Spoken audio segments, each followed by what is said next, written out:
Мұхтар Әуезов Абай жолы роман-эпопеясы. 1 том. Қайтқанда.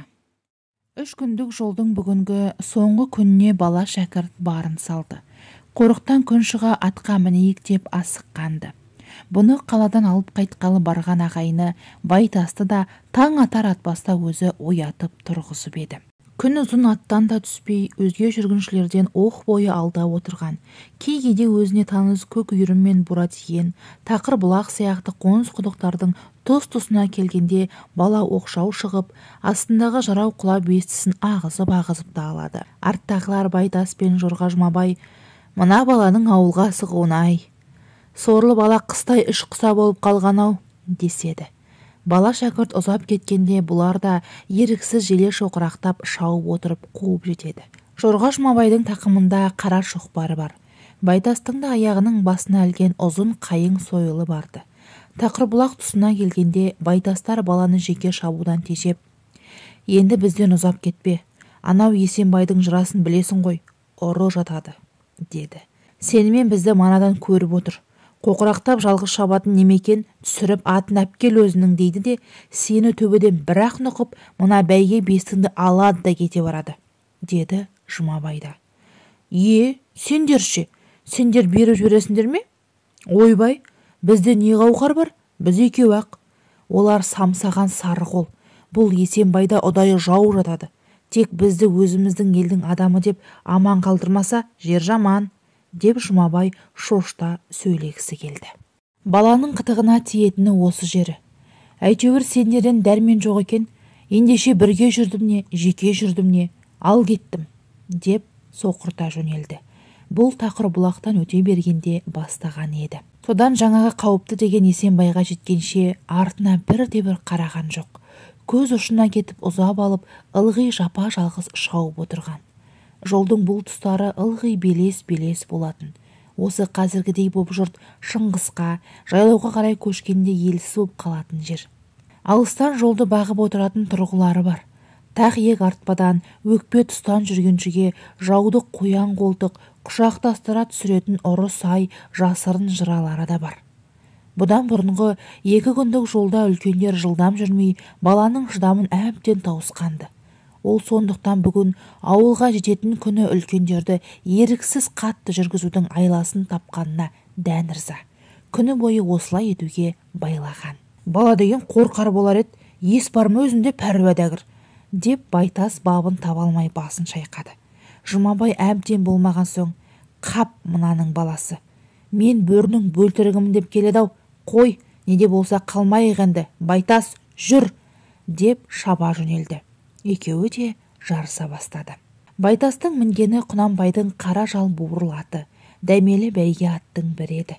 Жұмабайдың астындағы да сол Құнанбайдікі Найман көк деген, үлкен ақ көк ат болатын. Екеуі жарыса жөнелгенде амалсыз егеске түсіп, мен озаммен тепкілесіп созыла берді. Бір белден асып, екінші белдің өріне қарай тоқтамай жарысып келе жатты. Осы өрде буырлат есік пен төрдей алға түсе беріп еді. Белге шығып алып шауып келе жатып қарағанда бала көрінбеді. Бұлар тағы да сілтесе бермек болды. Сөйтіп осы белдің ойына қарай құлай бергенде Жорға Жұмабай арт жағынан сол иығы тұсынан тасырлатып кеп қосылған бір дүсірді есітті. Дәл Есенбай биігінің тұсы және дәл Есенбай жырасының өзі екен. Ай кәпір, содан қосылған жау болды-ау, баланы алып бізді баққан екен-ау, деп ақкөк атты тепкілей берді. Артына қорқақтай қарап, шала бұрылып, көз қиығын тастап көрді. Мас көзіңді, мас! Деп әзірейілдей төніп келе жатқан бірдеме. Атында кісісін де болжай алмады. Әдейі танытпайын деп бет аузын таңып алыпты. Бұл өңірдегі күндіз шабатын ұрының әдеті. Байтаста үн жоқ, өз бетімен замғап барады. Қолды болса болатын Жорға Жұмабай. Енді неде болса жанды қармайын деп тақымындағы шоқпарына жабысты. Соны суыра беріп, әй, анау да көк желкеден ұрады-ау, деп жасқаншақтап келе жатыр еді. Қуғыншы ойлағандай-ақ шоқпарды жөндеп суыртпады. Тақымынан толық шығарып алғанша бастырмалатып кеп, Жұмабайдың қалың қара тымағын көзіне қарай баса кигізіп жіберіп, сол сәтте шоқпарға жармасты. Жұмабайдың басын көтеріп, тымағын түзеуге де мұршасы келмеді. тартысуға да қорғаншақ, шабуға да мүгедек болып қалды. Сөйткенше жырынды жау мұның жаңағыдай сасқалаңымен пайдаланып шоқпарды да тартып алды. Енді ақ боз ат та бірдемеге тіреліп тоқтағандай. Жұмабай зорға дегенде бойын түзеп ап, жаңа ғана тымағын кейін қайырып қап еді. Қараса, бұның шоқпарын тартып ап, ақ боз аттың алдынан көлденең шығып, қазір ішек сілесі қатып, үнсіз күліп тұрған бағанағы бала шәкірт. Өзі айтқан Құнанбайдың бөлтірігі Абай екен. Баладан қорыққанына Жұмабай ұялды да ыза болды. Өй балам-ау, мына жер жау жатағы, бұл ұрының ойнағына кеп алып, жаман ырым бастағаның не қылығың? Деді. Байтас та күлген бойында қайта оралып келеді екен. Абай өзінен үлкен кісінің қорыққанына қатты ырза еді. Жұмабайдың неге ашуланғанын ұғып тұр. Қоңыр жүзі қызарып, төмен қарап қысыла күле беріп, бөркін айналдыра бастады. Кәдімгі жолбасар ұрыларша шапан бөркін айналдырып киіп, мұрны мен аузын қызыл орамалмен таңып алып, Жұмабайды қуғанда тағы сол ұрыларша даусымды танытпаймын деп мыңқылдап сөйлеп бұйрық берген. Байтас қорықса, қорықпаса да сыр алдырған жоқ.